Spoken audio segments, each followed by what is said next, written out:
I'ma make it work. I'ma make it work. I'ma make it work. I'ma make it work. I'ma make it work. Hello, good evening everyone. My name is Shubham Jagdish and I'm a teacher at City Montessori School, Kanpur Road campus.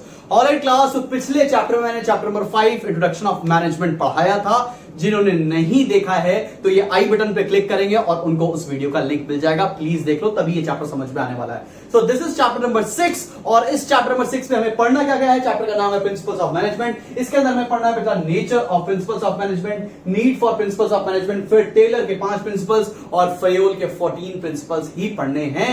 ये मैं पढ़ा रहा हूं as पर the revised syllabus for the session 2020 and 21. Alright class, तो बिना time waste के जल्दी से पढ़ते हैं हम लोग. नेचर बोलो या कैरेक्टरिस्टिक्स बोलो, एक ही बात है. तो कैरेक्टरिस्टिक्स ऑफ मैनेजमेंट क्या है? पहला है बेटा यूनिवर्सैलिटी. यूनिवर्सैलिटी का मतलब क्या होता है? It is acceptable and it will be applied in every organisation throughout the world. Clear है कि नहीं क्लियर? बात समझ में आ रही? यूनिवर्सैलिटी का मतलब क्या है? ये प्रिंसिपल हर जगह अप्लाई किए जा सकते हैं. डायनामिज्म का मतलब क्या होता है? It can be change with the change in the needs of the atmosphere of the business organisation. Dynamism का मतलब क्या होता है? ये चेंज हो सकते हैं एज पर the change in organisation. Clear है कि नहीं क्लियर? ऐसा नहीं है कि अगर 2010 में जो प्रिंसिपल लगा था उसको वैसे ही लगाना है 2020 में. आप इसको चेंज करके अपने अकॉर्डिंग लगा सकते हो. आई होप समझ में आया होगा आपको. Influencing human behaviour, since principles of management केवल और केवल बेटा लोगों से रिलेट करते हैं.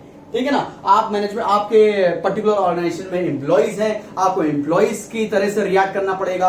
आपको being a senior, being a boss, उनसे कैसे काम कराएं उस तरह रिएक्ट करना पड़ेगा. तो all in all principles of management influence करते हैं ह्यूमन बिहेवियर को. कॉन्टिंजेंट का मतलब क्या होता है? ये अप्लाई तो होंगे लेकिन बाइंडिंग नहीं होंगे. बाइंडिंग का मतलब क्या है? अगर मैंने बोला harmony not Discord, harmony not Discord का मतलब क्या है?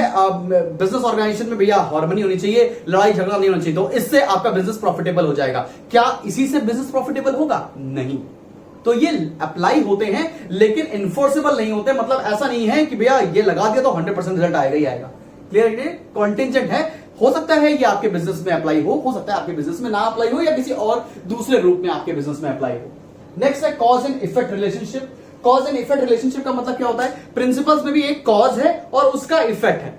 जैसे कि मैंने बोला, अगर 2 बॉसेस से आपको ऑर्डर्स मिलेंगे तो जिसको ऑर्डर मिलेंगे उसके लिए कंफ्यूजन हो जाएगा कि किस बॉस का काम पहले करें. तो कॉज है, उसका इफेक्ट है. कॉज है ऑर्डर्स और इफेक्ट है कंफ्यूजन. क्लियर है कि नहीं क्लियर? बात समझ में आ रही? आगे बढ़ते हैं. उसका है इक्वल इंपॉर्टेंस. इक्वल इंपॉर्टेंस का मतलब क्या है? यहां पर हर एक प्रिंसिपल की अपनी खुद की इंपॉर्टेंस है. ऐसा नहीं है कि ये वाला प्रिंसिपल ज्यादा इंपॉर्टेंट है, ये वाला प्रिंसिपल कम इंपॉर्टेंट है. क्लियर है कि नहीं क्लियर? सारे प्रिंसिपल की इक्वल इंपॉर्टेंस है इस पर्टिकुलर चैप्टर में और रियल लाइफ में भी. क्लियर है कि नहीं क्लियर? बात समझ में आ रही है आपको? आई होप कैरेक्टरिस्टिक्स और नेचर ऑफ मैनेजमेंट आपको क्लियर हो गया होगा. बहुत थ्योरेटिकल चैप्टर है तो कोशिश करूंगा आपको थोड़ा डायरेक्ट होकर पढ़ाऊं. आगे बढ़ते हैं. Need of principles of management. जरूरत क्या है हमें इस पर्टिकुलर प्रिंसिपल्स ऑफ मैनेजमेंट की? तो पहला जरूरत है एफिशिएंसी को इंप्रूव करने के लिए. टू इंक्रीज एफिशिएंसी हमें प्रिंसिपल्स ऑफ मैनेजमेंट की जरूरत पड़ती है. दूसरा है crystallise the true nature of management. Management को कैसे काम करवाना है, मैनेजमेंट का क्या एक्चुअल काम है, वो बताता है principles of management. Clear? Third पे आते हैं to train managers. To train managers का मतलब क्या है? अगर मैं बोर्ड ऑफ डायरेक्टर्स हूं तो मैं चाहूंगा कि मैनेजर्स को मैं अच्छे तरीके से ट्रेन करूं सो दैट वो बाकी सारे काम करवा सके एम्प्लॉइज से. तो ये भी जरूरत है आज की डेट में. ये नीड है ट्रेन मैनेजर्स और ये भी प्रिंसिपल्स ऑफ मैनेजमेंट का एक बहुत इंपॉर्टेंट पॉइंट है. आगे बढ़ते हैं. To improve research. Research in what sense? अगर मान लेते हैं आप किसी प्रोडक्ट बेस्ड इंडस्ट्री पे काम करते हो तो आगे आने वाले समय में हमको किस तरह के प्रोडक्ट्स बनाने हैं ये कौन बताएगा? ये बताएंगी रिसर्च. और रिसर्च के लिए हेल्प करते हैं हमारे प्रिंसिपल्स ऑफ मैनेजमेंट. क्लियर है कि नहीं clear? To attain social goals. Social goals का मतलब क्या होता है? बेटा हमारे कुछ इंडिविजुअल गोल्स होते हैं. इंडिविजुअल गोल्स क्या है? अगर मान लेते हैं मैं किसी कंपनी में काम करता हूं तो मेरा ये ऑब्जेक्टिव होगा कि मेरी सैलरी बढ़ जाए, और कंपनी का ऑब्जेक्टिव क्या होगा? मेरा प्रॉफिट बढ़ जाए. सोशल सोसाइटी का ऑब्जेक्टिव क्या होगा? कि भैया हमको ज्यादा से ज्यादा एम्प्लॉयमेंट मिल जाए. क्लियर कि नहीं क्लियर? तो तीनों के गोल सेटिस्फाई होते हैं प्रिंसिपल्स ऑफ मैनेजमेंट से. क्लियर कि नहीं क्लियर? आगे बढ़ते हैं. To spread knowledge. This is spread. To spread knowledge का मतलब क्या है बेटा? आपको पता है कि अगर मैनेजमेंट की पढ़ाई कर रहे हैं तो आप इसको आगे भी कंटिन्यू कर सकते हैं, ये इसको आगे भी आप दे सकते हो. क्लियर है? It is a transferable knowledge. अगर आप मैनेजर बन रहे हो तो किसी और को भी मैनेजर बना सकते हो। तो प्रिंसिपल्स ऑफ मैनेजमेंट आपको इसी पर्टिकुलर फैक्टर में भी हेल्प करते हैं, so that you can spread knowledge which you have. Alright, clear है? समझ में आया? अब देखो ऑब्जेक्टिव क्या है मेरा। ऑब्जेक्टिव ये नहीं कि मैं बुक से यहां पर लाइन बाय लाइन मार्क करा दूं आपको। मेरा ऑब्जेक्टिव ये है कि मैं इन सारे पॉइंट्स का मीनिंग बताऊं। What you need to do is, आपको अपनी सीबी गुप्ता किताब पढ़नी है, या आप जो भी बुक फॉलो कर रहे हो एक बार उससे पढ़ेंगे, नहीं समझ में आएगा तो आप मेरे को कमेंट सेक्शन में मेंशन करोगे, या अगर मेरा व्हाट्सएप ग्रुप जो कि फ्री ऑफ कॉस्ट है, अगर वो ज्वाइन कर रहे हैं आपको, तो मुझे इंस्टाग्राम पे डीएम करिए और मैं आपको लिंक दे दूंगा, आप ज्वाइन कर सकते हो। ऑलराइट, जल्दी से नोट करो, बढ़ते हैं आगे। ऑलराइट क्लास, बढ़ते हैं हम लोग अपने नेक्स्ट टॉपिक पर, और नेक्स्ट टॉपिक बहुत ही ज्यादा इंपॉर्टेंट है, और ये है टेलर्स के साइंटिफिक प्रिंसिपल्स। टेलर का नाम था एफ.डब्ल्यू. टेलर, और इनको बोलते थे हम लोग father of scientific management. Alright, इन्होंने दिए थे 7 प्रिंसिपल्स, 7 साइंटिफिक प्रिंसिपल्स। इस साल आपको 5 पढ़ने हैं, कोई मैं सातों पढ़ाऊंगा, आप कोई भी 5 पढ़ सकते हो। ऑलराइट, तो बिना टाइम वेस्ट किए शुरू करते हैं पहले प्रिंसिपल पर। पहला प्रिंसिपल है बेटा, science not rule of thumb. Science not rule of thumb का मतलब क्या है? टेलर ने ये बताया कि बिजनेस, ये फैक्ट्री के वर्कर्स थे, फैक्ट्री के वर्कर्स के लिए ये सारी बातें मैं करने जा रहा हूं, तो आप उस चीज को फ्रेमवर्क पे रखते हुए आप सारे प्रिंसिपल्स को अप्लाई करने की कोशिश करिएगा, ठीक है? तो टेलर ने ये बोला कि भाई आप फैक्ट्री में ना हिट एंड ट्रायल मेथड करना बंद कर दो। आप ऐसा मत करो कि भैया हिट करो और देखते हैं कि काम होगा तो होगा, नहीं तो कोई बात नहीं। आप पूरा उसके ऊपर रिसर्च करो, साइंटिफिक मेथड्स डेवलप करो, फिर काम करना शुरू करो। क्लियर है कि नहीं क्लियर? तो पहला प्रिंसिपल क्या था? Science not rule of thumb, मतलब आपको हिट एंड ट्रायल नहीं करना है, एक स्पेसिफिक प्री डिसाइडेड मेथड होना चाहिए और उसी पर काम करना है आपको। दूसरा बढ़ते हैं, मैक्सिमम नॉट रिस्ट्रिक्टेड आउटपुट। क्या होता है ना कि लेबर की साइकोलॉजी ये होती है कि भाई अगर मैं 10 यूनिट प्रोड्यूस कर सकता हूं, मैं तो 10 यूनिट क्यों प्रोड्यूस करूं? मैं 5 ही प्रोड्यूस करूंगा, मैं 6 ही प्रोड्यूस करूंगा। तो वहां पर लेबर्स को आपको कन्विंस करना पड़ेगा, उनको अप्रोप्रिएट सैलरी देनी पड़ेगी, अप्रोप्रिएट वर्किंग कंडीशन देनी पड़ेगी, ताकि वो मैक्सिमम आउटपुट निकालें, रिस्ट्रिक्टेड आउटपुट ना प्रोड्यूस करें। क्लियर है कि नहीं क्लियर? बात समझ में आई आपको? जब मैक्सिमम आउटपुट कोई भी कंपनी प्रोड्यूस करेगी तो ऑब्वियस सी बात है भाई, प्रॉफिटेबिलिटी बढ़ जाएगी। आगे बढ़ते हैं, division of work and responsibility. अब क्या करो ना, जो आदमी जिस काम में अच्छा है, जो आदमी जिस काम में अच्छा है उसको वही काम दिया जाए। ऐसा नहीं है, अगर मान लेते हैं कोई एक आदमी है जो मतलब कि मान लेते हैं स्क्रू ड्राइवर चलाने में बड़ा अच्छा है, काटने में कुछ अच्छा है, ठीक है, तो हमने उसको कोई और काम दे दिया। लेकिन और जो बच्चा क्या कहते हैं स्क्रू ड्राइवर में और काटने पीटने में अच्छा नहीं है, उसको वो वाला काम दे दिया। तो ऐसा नहीं करना, डिवीजन ऑफ वर्क करना है आपको एज पर देयर कैपेबिलिटीज, और उनको रिस्पॉन्सिबिलिटी देनी है उस चीज की कि भैया ये जो काम कर रहे हो इसकी तुम्हारी पूरी जिम्मेदारी है, खराब करोगे तो तुम्ही से हर्जाई ली जाएगी, तुम्ही से आपका हर्जाना भरा जाएगा एंड ऑल। क्लियर है कि नहीं? बात समझ में आई आपको? Division of work and responsibility clear है कि नहीं क्लियर? एज पर आपका क्वालिटी, एज पर आपकी क्वालिफिकेशन, एज पर आपका जो भी करने का तरीका, एक्सपीरियंस, आपको वैसा ही काम दिया जाएगा, उससे एफिशिएंसी बढ़ जाएगी ओवरऑल पूरे ऑर्गेनाइजेशन की।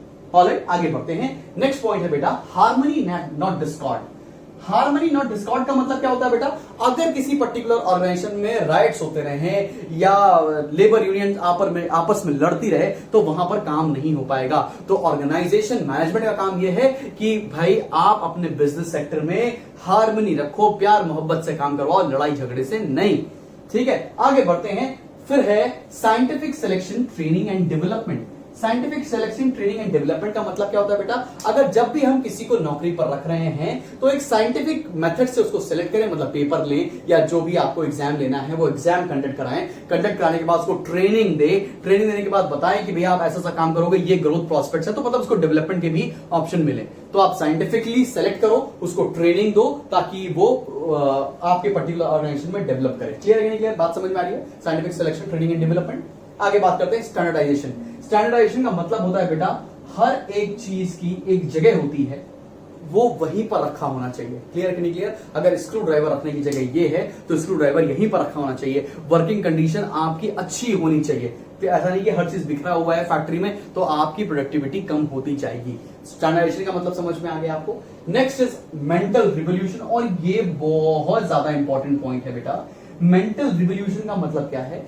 आप कभी भी ओनर की साइकी समझिएगा। ओनर हमेशा ये सोचता है कि एम्प्लॉय चोर है, एम्प्लॉय काम चोर है, वो काम नहीं करना चाहता। और एम्प्लॉय की साइकी ये होती है कि भाई जो एम्प्लॉयर है वो मुझे पैसा देना नहीं चाहता। तो यहां पर इस साइकी को चेंज करने को ही बोलते हैं मेंटल रिवोल्यूशन। आपको ये धारणा लानी पड़ेगी अपने दिमाग में कि भाई साहब जो एम्प्लॉयज हैं वो बहुत लॉयल हैं और जो एम्प्लॉयर है वो मेरा कभी भी बुरा नहीं चाहेगा। तब जब आपको एक दूसरे पर फेथ होगा, एक दूसरे पर ट्रस्ट होगा, तो हम काम और अच्छे से कर सकते हैं और करवा सकते हैं। क्लियर है कि नहीं क्लियर? आई होप आपको सातों के सातों प्रिंसिपल्स ऑफ मैनेजमेंट समझ में आए होंगे। Principles of scientific management given by Taylor. Taylor ने याद रखना 7 प्रिंसिपल्स दिए हैं। अभी आगे बढ़ने वाले हैं फेयोल्स के प्रिंसिपल पर और उसके प्रिंसिपल्स हैं 14। जल्दी से नोट करो। ऑलराइट क्लास, तो बढ़ते हैं हम लोग आज के लास्ट टॉपिक पर। लास्ट टॉपिक है हमारा हेनरी फेयोल के 14 प्रिंसिपल्स। सबसे बड़ा टॉपिक है और कोर्स में हमारे 14 के 14 प्रिंसिपल्स हैं। तो एक एक प्रिंसिपल्स को मैं धीरे धीरे समझाने की कोशिश कर रहा हूं। मेरे समझाने के बाद इसको प्लीज किताब से जरूर पढ़िएगा। चलिए शुरू करते हैं।